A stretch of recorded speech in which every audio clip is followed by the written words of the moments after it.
salaf ini ialah kalimat yang pernah diucapkan oleh Rasulullah sallallahu alaihi wasallam kepada anaknya Fatimah radhiyallahu tabaraka wa taala anha, di mana Nabi kita Muhammad sallallahu alaihi wasallam pernah mengatakan ni'mas salafu atau ni'mas salaf ana laki ya Fatimah.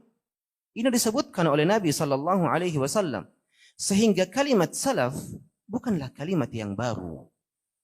Sehingga kalimat salaf bukanlah kalimat yang baru. Sehingga orang-orang yang menisbatkan dirinya kepada salaf adalah penisbatan yang agung. Ketika kebanyakan manusia mengingkari kalimat salafi ini dengan mengatakan bahwasanya kalimat ini adalah kalimat yang baru, di mana mereka mengatakan wajib bagi setiap muslim mengatakan bahwasanya saya seorang muslim tanpa mengatakan sebagai saya salafi. Itu disebabkan karena kalimat ini akan memecah belah umat. Ini sebagian orang mengatakan hal seperti ini. Apakah memang perkataan ini benar adanya? Ini pun juga pernah ditanyakan oleh Al-Allamatul Albani rahimahullah, di mana ada seorang pemuda bertanya kepada Syekh Al-Albani rahimahullah, wahai Syekh, kenapa kita menamai diri kita dengan salafi? Bukankah sangat cukup kalau kita menamai diri kita dengan muslim saja?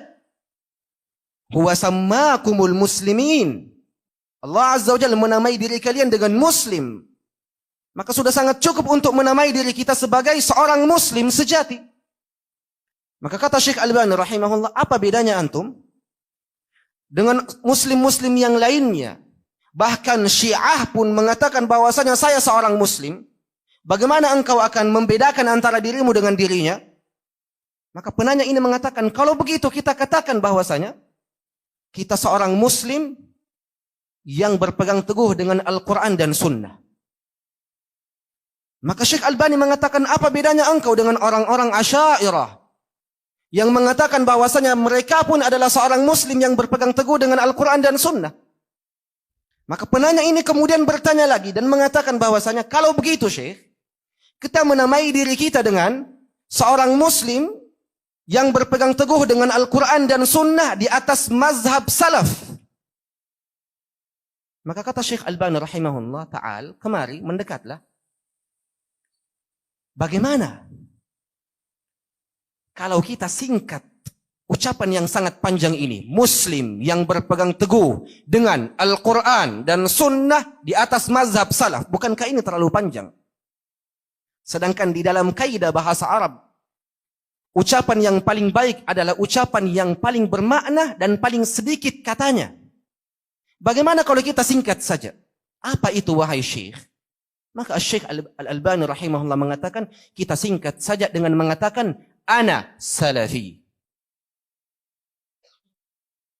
Maka penanya ini tidak mampu untuk berkata-kata.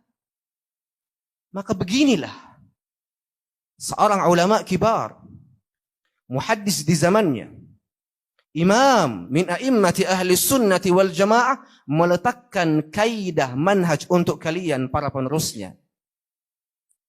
Maka kalimat ana salafi adalah kebanggaan dan keagungan bagi setiap muslim.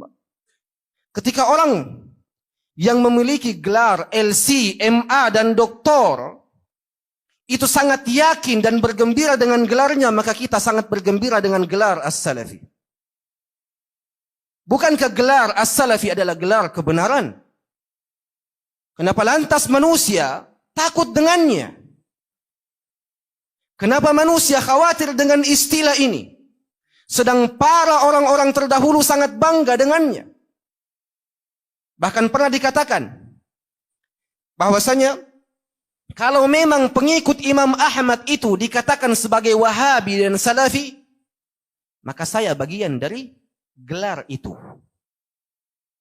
Begini orang-orang terdahulu berpijak di atas pijakan kakinya, yang dimana setiap muslim wajib untuk berpijak semisal mereka. Bukankah Nabi kita Muhammad sallallahu alaihi wasallam telah menghukumi umat ini dengan perpecahan? Di mana Nabi kita Muhammad sallallahu alaihi wasallam bersabda, "Sataftariqu ummati ala 73 firqah, kulluha fin nari illa wahidah." Qila wa man hiya ya Rasulullah? Qala man kana ala mithli ma ana alaihi al-yawma wa ashabi. Nabi sallallahu alaihi wasallam bersabda, akan terpecah belah umatku ke dalam 73 golongan.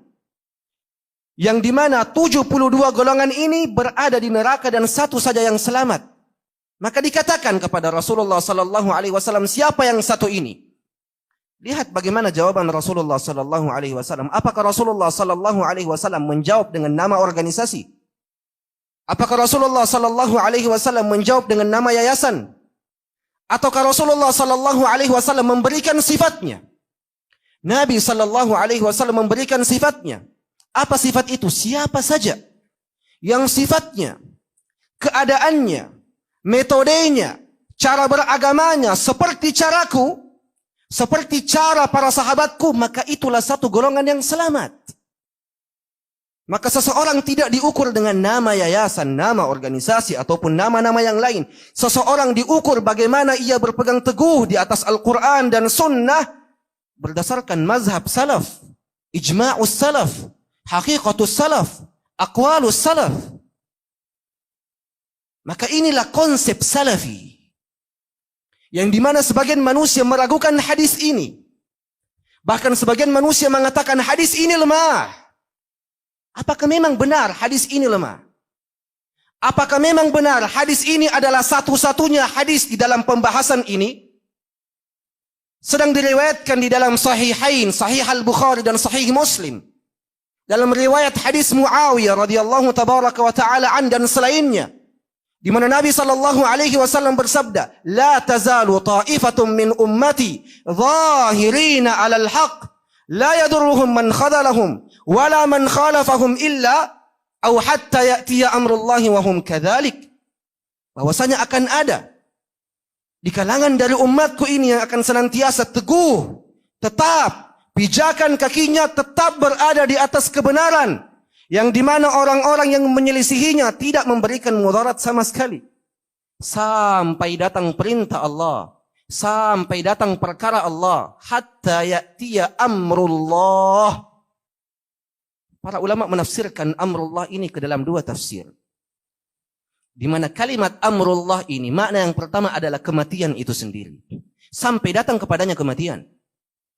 Dan makna yang kedua, yang dijelaskan oleh para ulama, amrullah di sini adalah sebuah angin yang sepoi-sepoi yang akan dikirimkan oleh Allah Subhanahu wa taala sebelum terjadinya hari kiamat, yang dimana ketika angin ini mendatangi kaum muslimin yang memiliki keimanan sebesar biji zarrah saja, maka ia pun akan diambil rohnya oleh Allah Subhanahu wa taala. Inilah makna yang kedua, sampai datang perkara itu. Wahum kadzalik, dan keadaannya masih sama, masih tetap, masih teguh di atas kebenaran, di atas Al-Quran dan sunnah Nabi sallallahu alaihi wasallam berdasarkan mazhab salaf.